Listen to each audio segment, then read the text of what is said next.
Stop!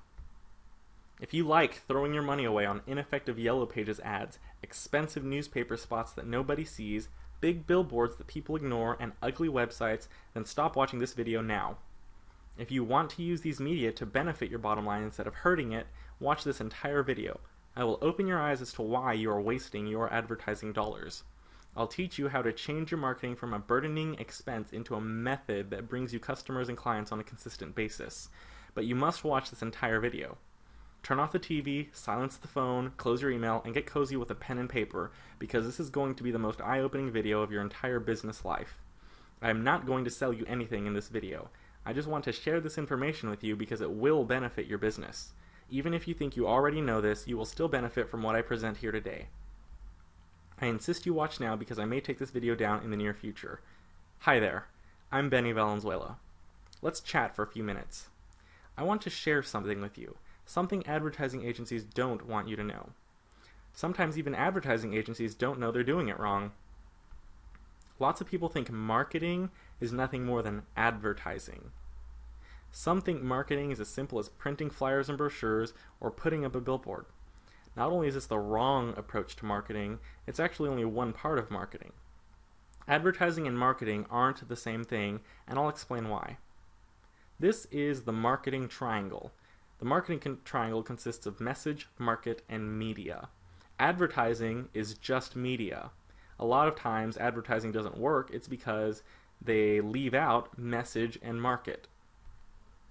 Let's start with message. Now this right here is the most important question you need to answer for yourself. Why should someone buy from you instead of any other option?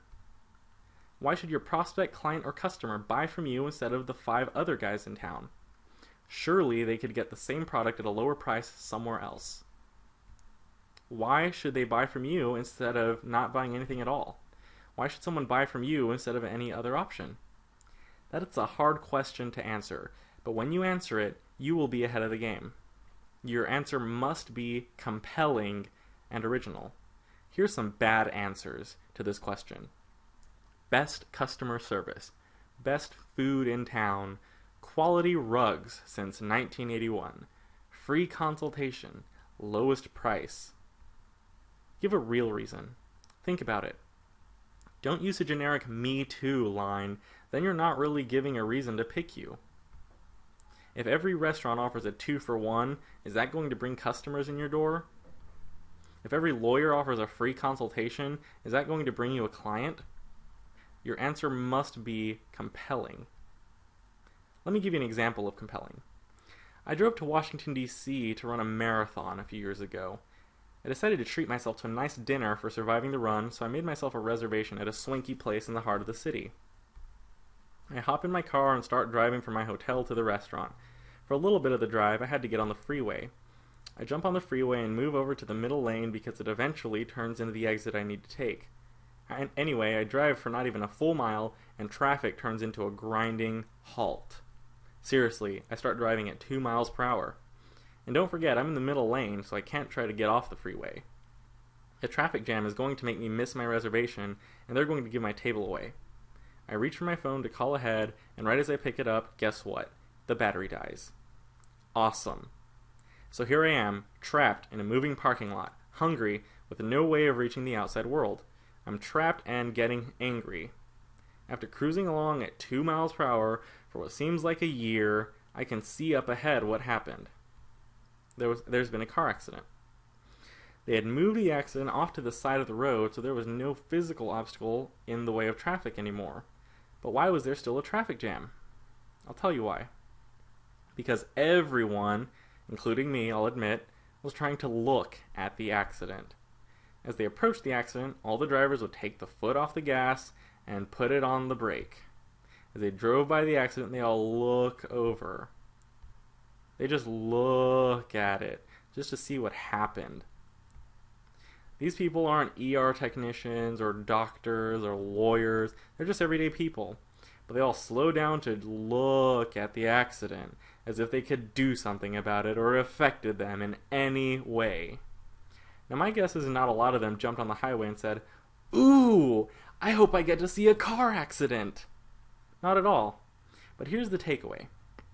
The car accident is compelling.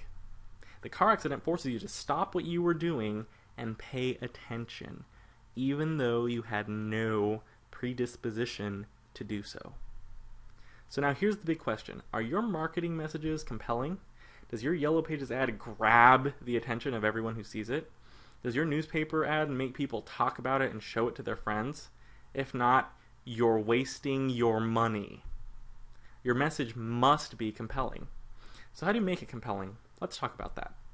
I'm going to give another illustration. As Americans, we have a high tolerance for a lot of things. We can tolerate annoying people, lousy customer service, angry spouses and children, higher gas prices, you name it. But there's one thing we can't tolerate: boredom. Think about it. When was the last time you walked up to someone and said, "Hey Jim, what's the same since the last time we talked?" No, you say, "Hey Jim, what's new?" Right? Yeah, we like news because it's entertaining. Think about your favorite TV show, radio station, or news channel. They'll give you something new. New matters. New is a reason to pay attention. In political races, journalists try very hard to come up with something new to share so people pay attention. Look at the major fast food chains. New steak quesadilla. New cheese in the crust of the pizza. New crazy barbecue sauce flavors. People like new things. People want to be entertained. Does this make sense so far? So the takeaway: you must create entertainment, news, in your business. If there's nothing new or entertaining, make something up. A restaurant might make a new dish. A chiropractor might have a new technique or a new partner. A lawyer might have a newly designed waiting room. A doctor might have a new whiz-bang brain scanner. Now think for a minute. When is the last time you thought to yourself, "Oh boy, I hope I see a generic, over-glorified business card of a catering company in the newspaper today"? My guess is you haven't ever thought that. How about, "Oh boy, I hope I get a postcard with a picture of a slick-looking lawyer"? I've never thought either of those things. On the other hand, when was the last time you thought, "Wow, that place is offering a great deal. I'm going there today." Or, "This place has a new product. I think I'll go try it out." I've thought those things a lot. Now that leads me to my next topic. Still in the message part of the triangle is the irresistible offer. You have to make someone want your product. Like seriously, you want them to feel upset that they didn't get in on a good deal. The best example we've ever heard: fresh, hot pizza in 30 minutes or less, or it's free. That's too good to skip that offer. If I'm hungry, I want pizza really fast, and I don't want to go make it myself or buy it or go sit at a restaurant, I'm definitely taking up that offer. You have guys in college dorms waiting for the delivery guy to take 31 minutes. You want your customer to be unable to resist your awesome offer. Sometimes you do this with a bundle. You've seen those "but wait, there's more" commercials, right? They're highly successful. A guy is selling you a piece of cloth that absorbs water. I've got one of those. But he gives you a bonus second one, a crazy squeegee, a carrying case for your cloth, a book on how to use it best, a free flashlight, and a keychain. Then he slashes the price in half and gives a 30-day money-back guarantee, and you can't help but think, "I have to get it," even if you had no predisposition of buying anything that day. The takeaway: are your offers irresistible? Let's try other irresistible offers. If we can't get that spot out of your carpet, we clean the whole room free. We finish all plumbing jobs in 2 hours or less, leaving no mess. When you absolutely, positively must have it shipped overnight. We'll wash your car as many times as it takes to make it clean. Alright, so we've talked about the message part of the marketing triangle. Let's move on to the next one. The market is who you're trying to sell to. Who is your market? Lots of business owners make the mistake of saying, "everybody." But really, is everybody your ideal customer? What about a newborn baby still in diapers? What about the guy who lives in Austin, Texas? Do you want teenagers to buy from you? How about homeowners, renters, airline pilots?